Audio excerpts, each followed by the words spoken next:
Okay, as you can see, this is now a blank canvas, so I'm going to start with my dining room and fix up that up first and decorate that. I even gave the, as you see, everything is out, it's empty space now. I even gave the floor a wash, and I'm actually quite happy with how this came out. It looks quite nice, I think. As I put in the furniture, I will show you how I made the furniture and try and describe for you what I use and all that stuff. So let's start with this buffet first, the biggest one that's going up against this wall here again. This is, well, made of wood, mostly balsa wood. Now balsa wood is a very soft wood that you use for crafting. You can buy, I think, at any hobby shop or crafting shop. I know some people use this for in this remote control airplanes because it's so lightweighted and it cuts easily. I cut it with my Stanley or X-Acto knife, so that's why I like using this, and it paints easily and all that stuff. So that's why I like using this for the doors and not the sticky paper thing that looks like wood like I did here with my kitchen. I'm absolutely so sorry I did that. So yeah, it's a bit pricey. We normally buy it by us in strips of 1 meter by 10 centimeter. So yeah, it's wide enough for something for the dolls. And yeah, so it's, like I said, it's a bit pricey, but I like to use that.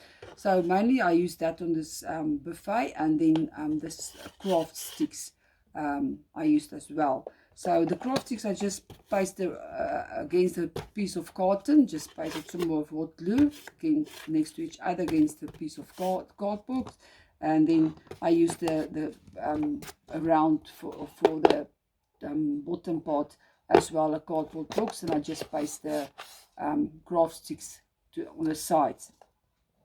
I don't worry about the back side because I'm going to paste it against this wall here. So the doors is made of balsa wood, and the shelves, all the shelves is made of balsa wood.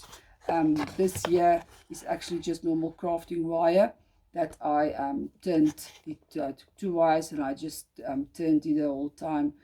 I actually used a drill to do that because it's much faster and easier. I was holding the one side with a pair of pliers and the other side the drill, and I just turned it like that, so it was easy. So I used that just because all the stuff kept falling off, and I still do, but yeah, for rounding off. And then I used the same of that for the doors here, for the handles of the doors. And then this here is actually normal, like this water decal tattoos that you put on your skin or whatever. I actually normally use it for nail art. Anyway, I don't put it for my skin. I use it for nail art, and then of course I use that for the doors and that. And then I just use a normal spray, fast drying spray, like a varnish for sprayed over it, everything, so it can be nice and shiny, and it will keep the tattoos and it won't come off, and then keep everything just nice. So yeah, I'm gonna paste this now against the wall here. Just gonna get not going.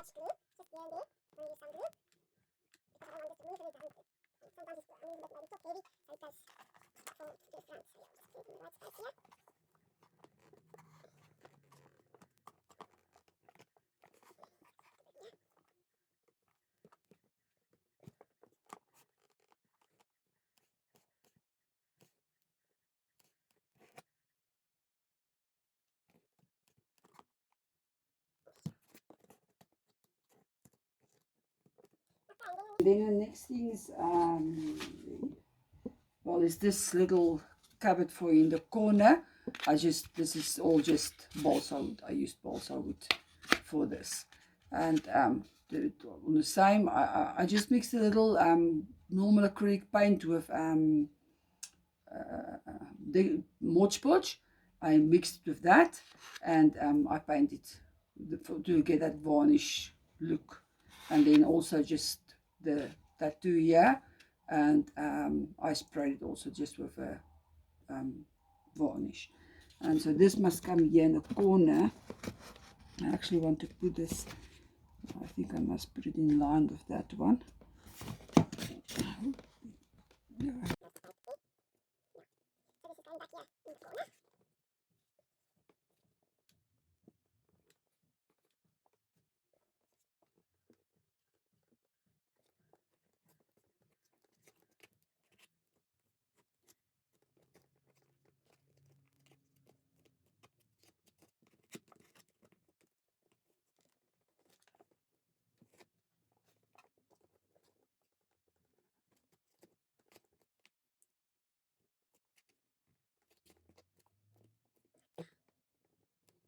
And the art I had here against this wall here, this art here, is just like normal paper material, piece of cloth. So it's got already the beads on it everywhere. So yeah, I actually just cut out a piece of this as to use this as the wall art. It's actually real glass crystal type of bead. So I use this for the wall art, and I just try to put it in the center, and I just paste it around a little piece of carton box, and I just sprayed like coffee stir sticks, although I think this was ice cream sticks actually, that I sprayed just gold and put it around to neaten it off. So I'm going to put it here. I already made marks against the wall because it must be in the center. So I actually put it in a sequence here, so it must be precisely that way. So yeah.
Okay, and then next is my palmets.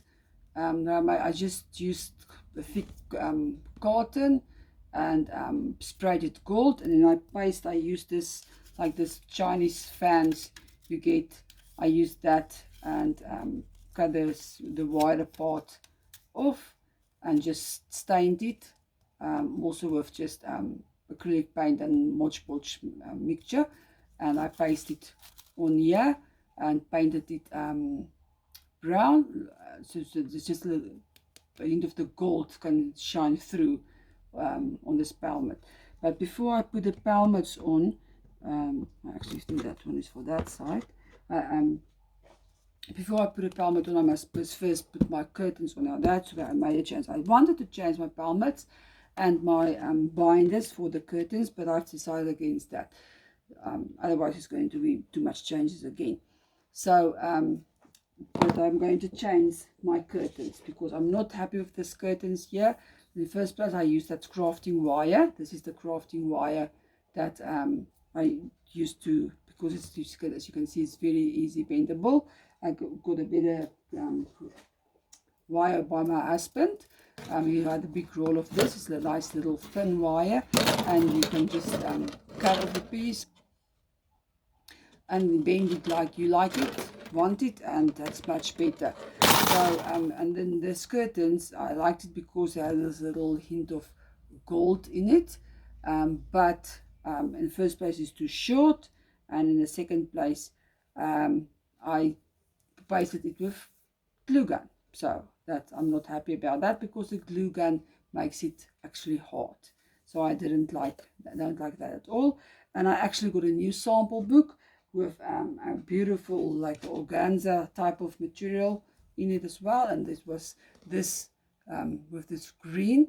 So then I said, okay, that's better. It's more wider, so I can be more frilly, the curtain. And I just burned the sides with over a candle of open flame. Just be careful when you do that. You can burn yourself, please.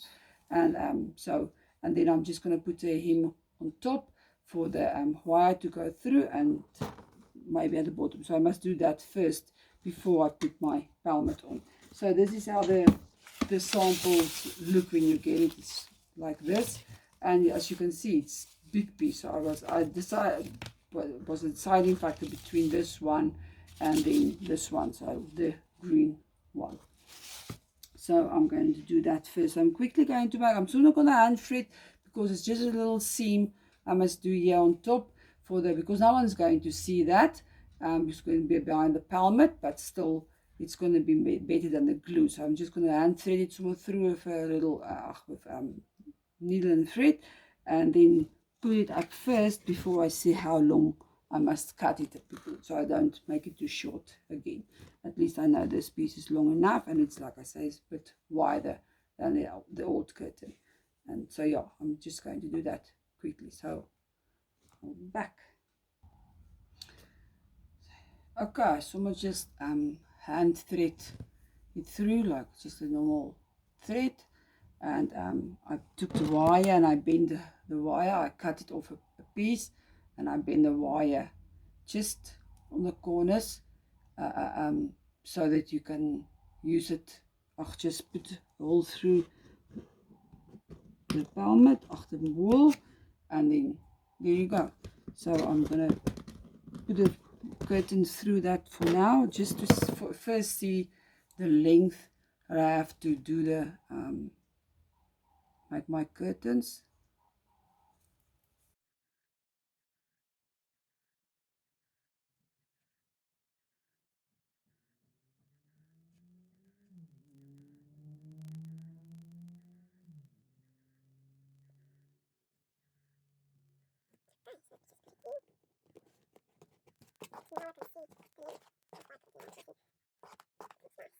So there's the curtains, nice. So I'm just gonna measure it now, where approximately I want to cut it, the length when it's hanging, and it's out there. Measure twice, cut once. Nah, yeah, it's there.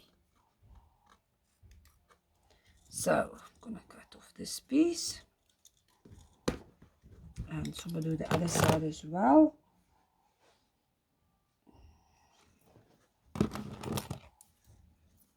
And then also I'm just gonna burn the seams because no one is going to really see it, because the one curtain is behind the table and the other curtain is behind the study table. So okay, so I've burned the hem as well. I try to burn it as straight as possible with the open flame. So I already put the one curtain up, so there's hanging nicely. I actually like it. So it's just for this one up.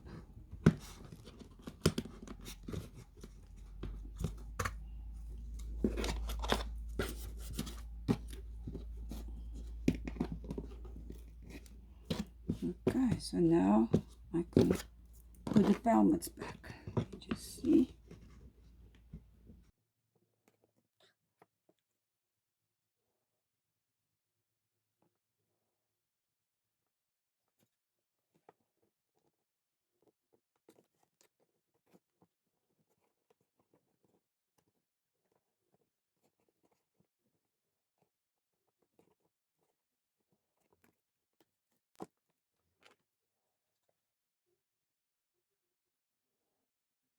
I just put a little coffee stir stick on the sides just to give it a little bit of depth. So basically more easy. This one's a bit tricky one.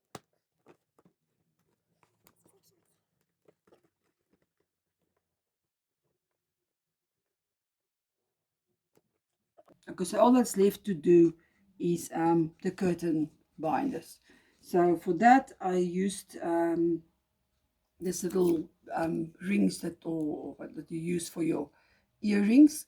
On the side here, that's the side I put in the wall, and then I just thread some beads around inside on this side.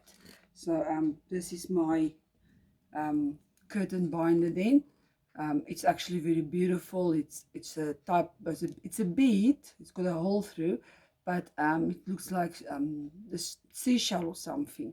So yeah, I just put some beads through there, and then that side is going. This is a side that's going into the wall.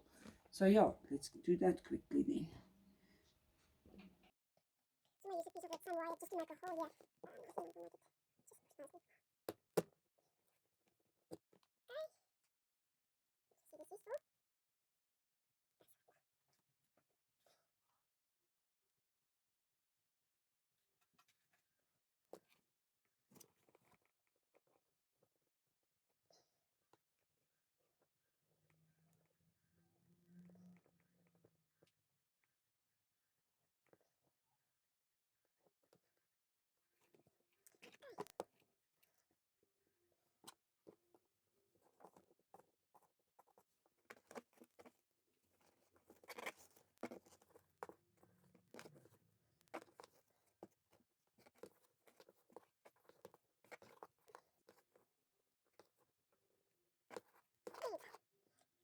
There's a little bit longer stuff right here, so you can even open and close it. And then let's do that. Maybe a bit longer. Yeah, I think that looks nice. Just goes in there.